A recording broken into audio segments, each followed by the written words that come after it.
Hey, what's up guys? I hope y'all are having a wonderful day. If you haven't watched my previous videos about my college decision reaction and my college decision reveal, you may want to watch those linked up here because that will give you some more context as to the topic of this video, being why I chose Harvard. With that out of the way, let's get into it. Alright, so before we begin, let me give you the list of schools I narrowed down to after receiving all my decisions by the end of March. Harvard, Yale, Princeton, Stanford, Cornell, Hopkins, WashU, Northwestern, U-Rochester, Emory, University of Delaware, Amherst, Vassar. Alright, so you may be wondering, how was I able to choose from all the schools that I was accepted into this list of schools that I just stated previously? I mainly used 4 primary methods of evaluation to do so.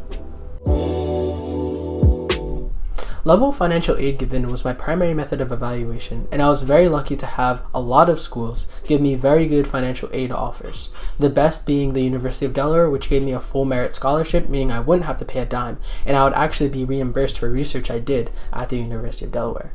Some other very good schools in this category were Harvard, Yale, Princeton, Stanford, Cornell, and Johns Hopkins. Johns Hopkins was, other than University of Delaware, Johns Hopkins was the best school for financial aid for me. They gave me a good amount of money. My next method of evaluation was based on my ability to make interpersonal connections with both the student body and the professors I would have. The top 2 schools on this list ended up being the liberal arts schools that I got into, Amherst and Vassar College. Their small student populations would mean classes with fewer people, meaning that I would be able to build stronger relationships with my classmates and my professors, which could help me in potentially securing a future job or just being a happier person in college overall. Prestige and level of academic talent and achievement ended up being my 4th method of evaluation, and as you may have guessed, some of the top schools in this category were Harvard, Yale, Princeton, Stanford, and Cornell. Although I believe prestige to be overvalued in the college application process, I do think that it is an important method of evaluation when choosing which institution you want to attend to, because it could open many doors and opportunities for you in the future, whether you're pursuing your career, pursuing grad school, or any other decision you decide to make. Having a good name behind your back will always help you. So you may be wondering how I was able to narrow down such a well-composed list of schools all the way down to 1 school to commit to. Well, I used 5 more methods of evaluation to do so. My primary method for taking schools off the list ended up being the same as for putting schools on the list. It's all about the money. So some of the most expensive schools that were on my list were Northwestern, Washington University in St. Louis, Vassar College, and the University of Rochester.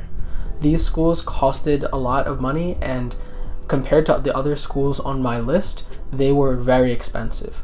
But in the grand scheme of all the colleges that I got into, they were relatively affordable, but just incomparable to the other schools on this list.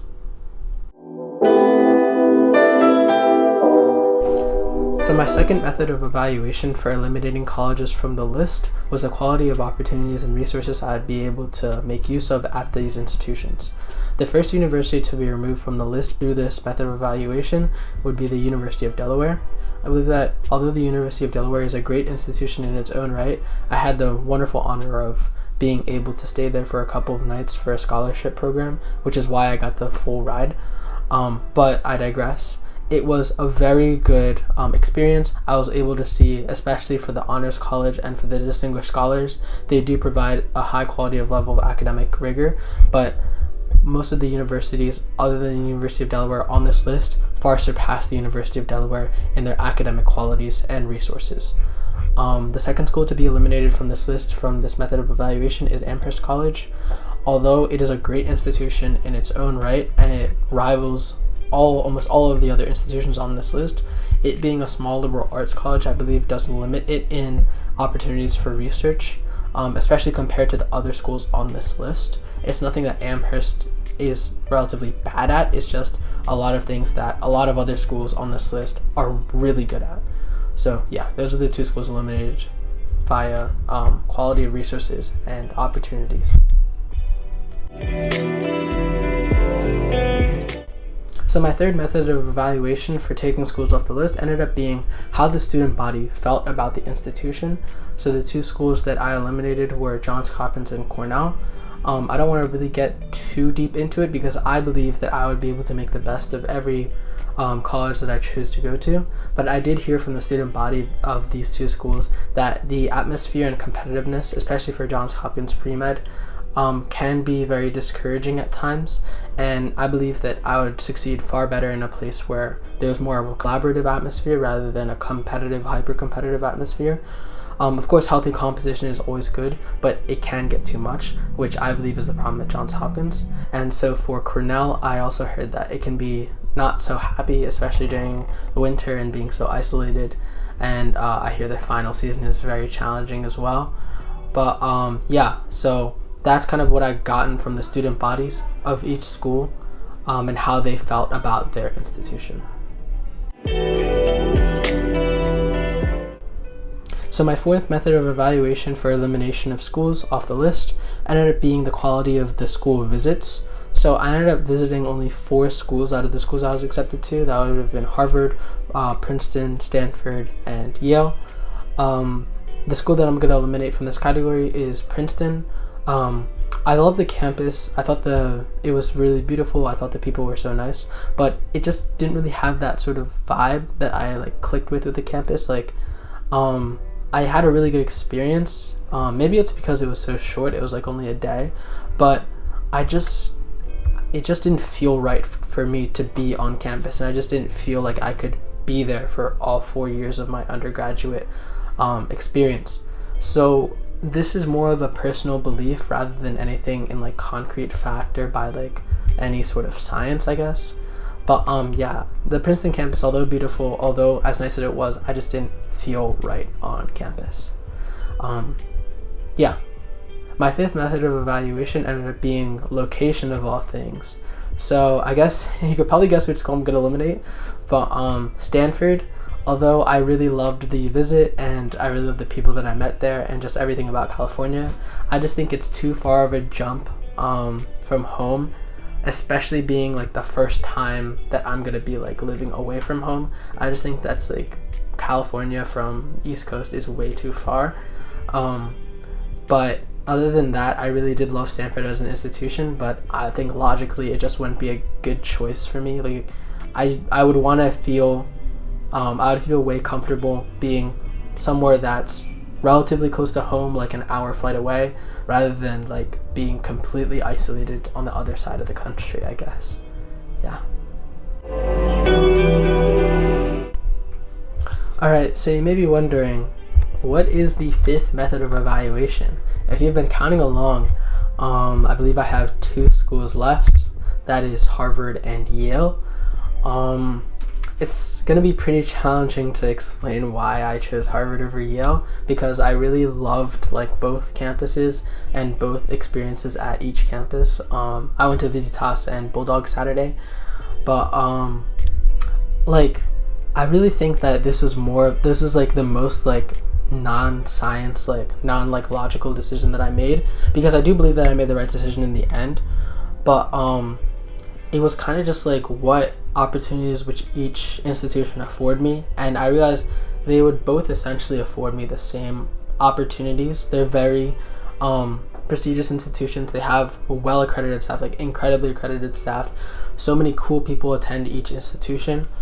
They have a pretty good competition between each other. But I really do think that in the sense of logic, I chose Harvard because of Boston, Cambridge area.